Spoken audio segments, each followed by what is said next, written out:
मी त्यावेळी कॉलेजमध्ये शिकत होतो. माझी काकू 10 दिवसांसाठी आमच्या घरी आली होती. त्याच वेळी आई तीर्थयात्रेला गेली होती आणि बाबा कामाच्या निमित्ताने बाहेरगावी होते. त्यामुळे घरात फक्त मी आणि काकूच होतो. काकूचा चेहरा नेहमी साधा, शांत आणि सौम्य हास्याने सजलेला असायचा. ती प्रत्येक काम इतक्या नैसर्गिकपणे आणि सहजतेने करायची की नकळत माझे लक्ष तिच्याकडे जात असे. एक रात्री मी माझ्या खोलीत झोपलो होतो. अचानक मला जाणवले की माझ्या पलंगाजवळ कोणीतरी बसले आहे. डोळे उघडले तर काकू होती.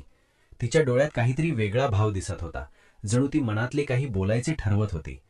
तिने हळूच माझा हात धरला आणि म्हणाली, "राहुल, तू खूप मोठा झालास." तिच्या आवाजात आपुलकी होती, पण त्यात एक अनोखा भाव दडलेला जाणवत होता. मला थोडे अस्वस्थ वाटले. मी शांतपणे विचारले, "काकू, एवढ्या रात्री तुम्ही इथे का?" ती काही क्षण गप्प राहिली. मग म्हणाली, "झोप येत नव्हती म्हणून." दुसऱ्या दिवशी सकाळी सगळेजण सामान्यच झाले, पण माझ्या मनात कालचा प्रसंग घोळत राहिला.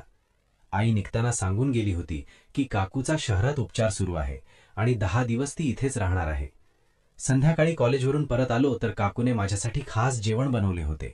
मी रोज साधे जेवण घेत असे, पण तिने भात, आमटी, भाजी आणि ताक बनवून प्रेमाने वाढले. मी आश्चर्याने विचारले, "तुम्हाला माझ्या आवडी कशा कळल्या?" ती हसली आणि म्हणाली, "तुझ्या खोलीत ठेवलेली तुझी डाएटची वही पाहिली." तिच्या या काळजीने मन हलके झाले. पुढचे 2-3 दिवस ती माझी विशेष काळजी घेऊ लागली. वेळेवर जेवण, विचारपूस, अभ्यासाबद्दल चर्चा, पण कधीकधी तिच्या नजरेत काहीतरी वेगळे जाणवायचे. एक रात्री वीज कडकडली आणि काकू घाबरून माझ्या खोलीत आली. भीतीने ती मला घट्ट बिलगली. त्या क्षणी मला कळेना काय करावे. मी तिला शांत करत म्हणालो, "घाबरू नका, मी आहे ना." पण मनात संभ्रम होता. दुसऱ्या दिवशी मी तिला डॉक्टरांकडे सोडले. डॉक्टर वयस्कर होते आणि सगळे व्यवस्थित वाटत होते. परत येताना ती खूप शांत होती. वातावरण बदलण्यासाठी मी तिला चित्रपट दाखवायला नेले. ती हसली, थोडी निवांत झाली. त्या दिवशी मला जाणवले की तिच्या मनात खूप ताण आहे. रात्री मात्र ती पुन्हा माझ्या खोलीत आली. तिच्या बोलण्यात एकटेपणा आणि दुःख होतं. ती म्हणाली, "मला कधीकधी खूप एकटे वाटते." त्या शब्दांनी मला तिची दया आली, पण मर्यादा स्पष्ट ठेवणे गरजेचे होते. मी ठामपणे म्हणालो, "काकू, तुम्ही मजबूत आहात. आपण सगळे तुमच्यासोबत आहोत." काही दिवसांनी एक प्रसंग घडला. बाथरूममधून तिचा आवाज आला, "गीझर बंद होत नाही."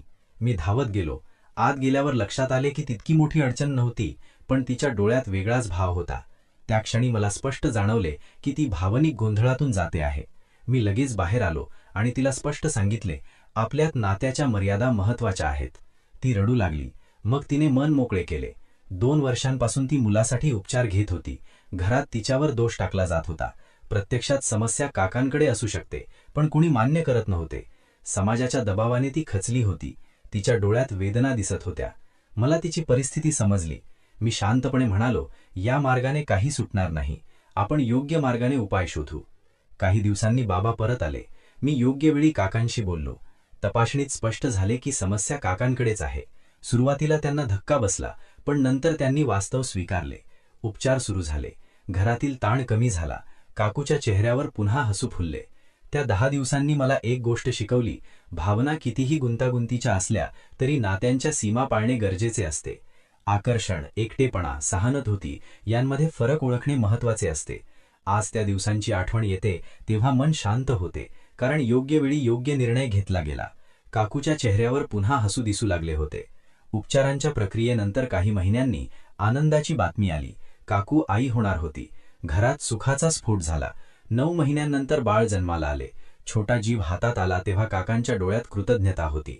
घरात आता हास्य, रडणे, खेळण्याचा आवाज घुमतो. काकू बाळाला मांडीवर घेऊन बसलेली दिसते तेव्हा तिच्या चेहऱ्यावरील शांतता खूप काही सांगून जाते.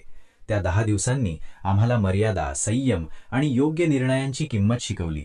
कठीण काळ कायमचा नसतो. योग्य साथ, प्रामाणिक संवाद आणि मर्यादांची जाणीव असेल तर कोणताही अंधार कायमचा राहत नाही. अशाच प्रेरणादायी कथांसाठी आमच्या YouTube चॅनलला नक्की सबस्क्राईब करा.